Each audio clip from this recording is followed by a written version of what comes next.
બંને બોલાવ્યા છે તો ઘરધણીને એકને જમવા તો હારે બેસવું પડશે ને. તો કે હા. તો કે તારે સંતાનમાં કઈ બીજું બાળક છે ખરા? તો કે હાથ કોટનો એક દીકરો હતો, ખાંડણી આમ ખાંડીને ખવડાવી દીધો. હા, ને બાવાએ થાળીને લત મારી, વાંજિયાના ઘરનું જમતો નથી. હે, વાંજિયાના ઘરનું જમતો નથી કેવાય સાહેબ. આ દેશની આર્ય નારી પોતે ચંડિકાનું સ્વરૂપ ધારણ કર્યું, કાલિકાનું સ્વરૂપ ધારણ કર્યું, અને પોતાના કમરમાંથી કટાર કાઢીને બાપ જાણીને કહું છું બાવા પેટ છે મહિના પા. હે બાપ જાણીને કહું છું બાવા પેટ છે મહિના પા. હે બાપ જાણીને કહું છું બાવા પેટ છે મહિના પા. બાપ જાણીને કહું છું બાવા પેટ છે મહિના પા. હે આશરો સીતારામનો જેને મારી આવે આજ બેઠો હવે થઈશમાં બાબા જય મા વીરાની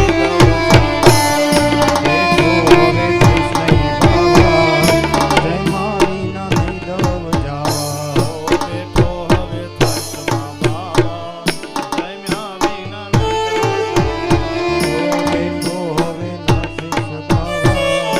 જય મા વીના. બાપ જાણીને થાળીને લત મારીને આ ભારતની આર્ય નારી પોતાના ખેસ છૂટા મૂક્યા, ચંડિકાનું સ્વરૂપ ધારણ કરીને પોતાના કમરમાંથી કટાર કાઢીને કહ્યું, બાપ જાણીને કહું છું બાબા મારા પેટ છે મહિના 5. આશરો સીતારામનો જેને ઊંડી ન આવે હાથ. આજ તમે અહીંયા સુધી આવ્યા છો, એટલી પરીક્ષા કરી, એક ને એક દીકરાનું ધડથી મસ્તક જુદું કરાવ્યું, ધડનો ભાગ ખવડાવ્યો ના પાડી, મસ્તક ખાંડણીએ ખવડાવ્યો, તોય તમે એમ કહો કે વાંજિયાના ઘરનું જમતા નથી. તો તમને ન ખબર હોય તો કહી દઉં કે મારા ગર્ભની અંદર મારા ઉદરમાં 5 માસનું બાળક છે. જો તમારે વાંજિયા અમે લાગતા હોય તો પેટમાં કટાર મારી એ બાળકને તમારી સામે બેહાડું, બાકી બાબા તને અહીં જાવા તો નહીં દઉં. ખબર પડી કે દ્વારકાધીશ પોતે છે. આજ તો જયમા વિના ન દઉં જાવા. પછી ભગવાન ભક્તોની પરીક્ષા કરે ને પછી બધી રીતે ભગવાન પૂરાઈ જાય ને એટલે શું કરે? શંખ ચક્ર ગદા પદ્મધારી પોતાના વિરાટ સ્વરૂપનું દર્શન આપી દે. પોતાના વિરાટ સ્વરૂપે દર્શન આપીને કહ્યું છે કે હે વાણિયા માગો શું જોઈ? તો કે બીજું કાંઈ નથી જોતું, એક જ વસ્તુ, જે બાળકને ખાંડણિયામાં ખાંડો છે અમે આવી પરીક્ષા કોઈને ન કરતા. કારણ કે આવે છે આગળ કળજુગ, માણસ ચાહે સતને હારી. કારણ કે ઘેરે ઘેરે શેઠ સગાડસાને સંગાવતી નહીં હોય. આવી ભક્તિ કરી એને આટલા યાદ કરવા પડે સાહેબ. અને ઈ પંઢરપુરની અંદર ગોરા કુંભારે ભક્તિ કરી, ચાકડો ફેરવો, માટી ખૂંદતા માજા મૂકી અને બાળકને માટીમાં ખૂંદી નાખ્યું. ઘરવાળીએ ઘણું કીધું કે ભગત રાખજો બાળકનું ધ્યાન. માટી ખૂંદતા માજા મૂકીને બાળક મૃત્યુ થયું. હાડકા નોખા કરી નાખ્યા. પછી પાછું ઉપાડ્યું, ગોવિંદાને યાદ કર્યો, હે ગોવિંદ, હે ગોપાલ, વિઠ્ઠલ, હે વિઠ્ઠલ, હે વિઠ્ઠલ. અને ભગવાનને ધક્કો થયો. એ પંઢરપુરની વાત કરીને પછી પાછું ગુજરાતની વાત કરી છે કે પંઢરપુરની અંદર ભક્તિ થોડીક જોવા મને મળી, પણ ગુજરાતની અંદર આવીને જર્જરિત થઈને ગુજરાતમાં ધનનો મોહ જોવા મળ્યો. વાતે સાચી છે. ગુજરાતમાં ધનનો મોહ જોવા મળ્યો એટલે ભક્તિ છિન્ન ભિન્ન થઈ ગઈ છે. પરંતુ હે દેવર્ષિ નારદ ઋષિ, ત્યાંથી જેમ તેમ કરી હું ગુજરાતમાંથી ફરી પાછી વનરાવનની ભૂમિ ઉપર પરત આવી અને અહીંયા આવીને મને એવું થયું કે ફરી પાછી હું થોડીક યુવાન હોય એવું લાગુ છું. માટે હે નારદ, મારી વ્યથાનું કારણ માત્ર ને માત્ર એક જ છે કે આ મારા 2 બાળકો છે ને વૃદ્ધ છે.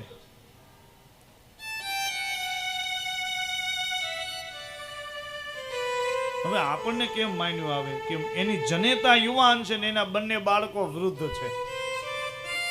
નારદજીને અચરજ થઈ છે. તમારા બે સંતાન તો કે આ મારા જ દીકરા છે, બે વૃદ્ધ પુરુષ બાજુમાં છે, એ બંને મારા સંતાનો છે. માટે હે નારદ, આપને કરબદ્ધ પ્રાર્થના કરું, કોઈ પણ સંજોગે, કોઈ પણ કાળે તમે મારા જે બંને બાળકો છે એ બંને બાળકોને યુવાન કરો. આનો કોઈ રસ્તો બતાવો, આનો મને કોઈ ઉપાય બતાવો તમે. અને ત્યારે વળતો જવાબ નારદે આપ્યો છે. વૃથા ખેદસ્ય બાલો જહો ચિંતાતુર કથમ શ્રી કૃષ્ણ ચરણામ્બોકમ સ્મરમ દુઃખમ ગમીષ્યતિ. નારદે કહ્યું છે કે હે બાળા, હે અબળા, વૃથા ન કરો, ખેદ ન કરો.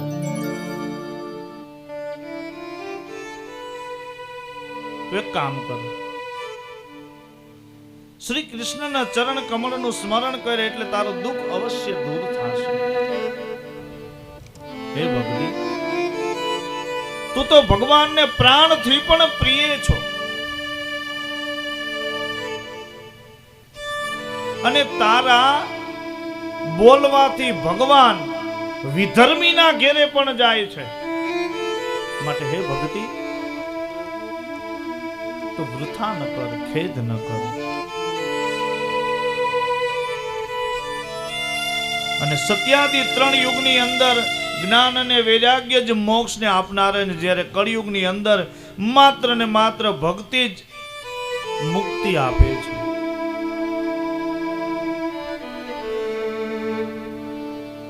કળિયુગની અંદર પ્રથમ ઘટ્યું હોય તો ભક્તિ.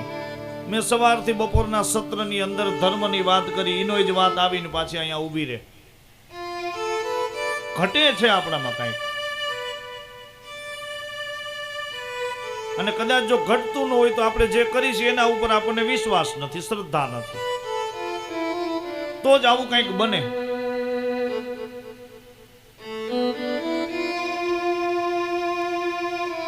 અને ત્યારે નારદ ઋષિ એને વાત કરી કે હે ભક્તિ, આપ તો ભગવાનના હૃદયની અંદર કાયમને માટે નિત્ય બિરાજમાન છો, તો આપના કહેવાથી ભગવાન વિધર્મીઓના ઘેરે પણ જાય છે.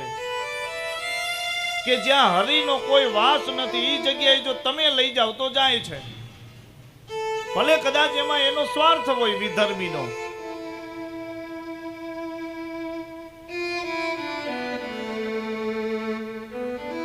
માટે હે ભક્તિ, તમે કૃષ્ણના ચરણ કમળનું પૂજન કરો, સેવન કરો. તો કે કૃષ્ણના ચરણાવિંદને કેટલા સમયથી પૂજન કરું. માટે હે દેવર્ષિ નારદ, આપ સિવાય મને આમાંથી કોઈ ઉગારશે નહીં. મારી ચિંતા અને મારી વ્યથાનું કારણ અને કોઈ ઉપાય મને બતાવો.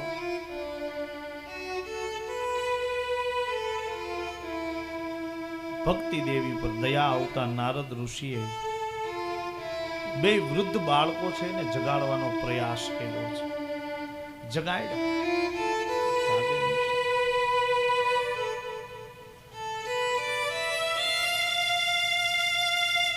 એમ જાગશે નહીં. એને જગાડવા માટે પહેલા ભક્તિને પ્રબળ કરવી પડશે.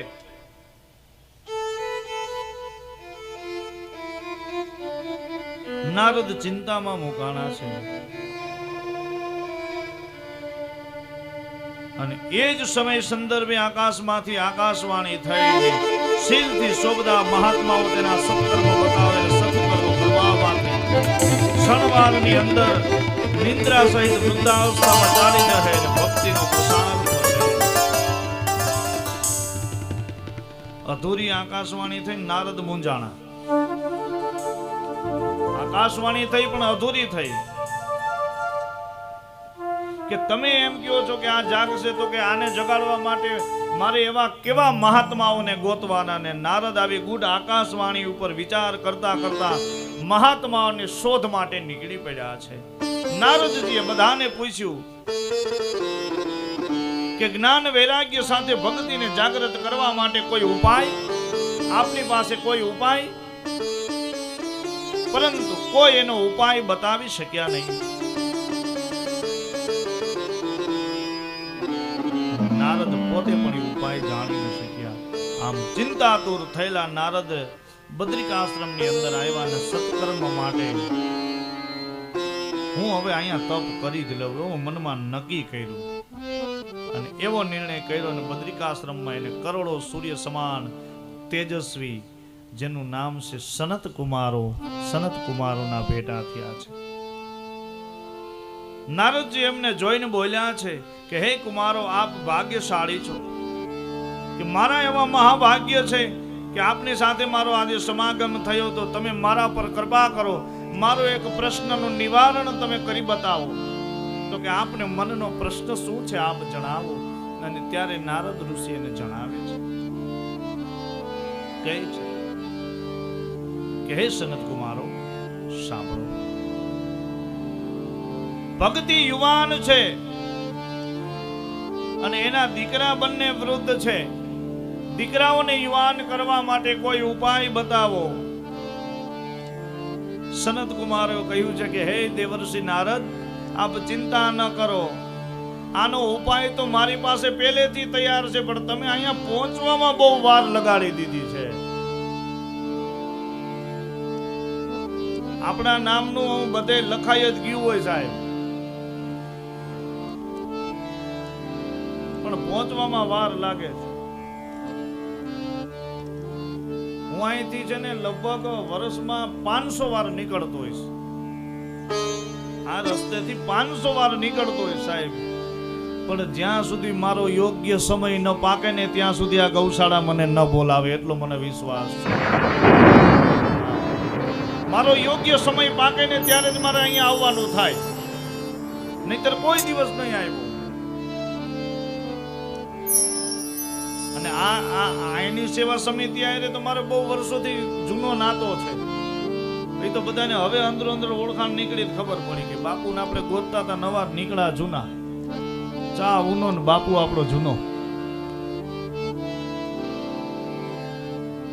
પણ સાહેબ, જ્યાં સુધી મારો સમય ન પાકે ને, એમ હરેક જીવનો જ્યાં સુધી સમય ન પાકે ને ત્યાં સુધી જીવ ત્યાં પહોંચી નથી શકતો. માટે હે નારદ, આપનો ઉત્તર તો મારી પાસે આ પ્રશ્નનું નિરાકરણ પહેલેથી જ તૈયાર છે.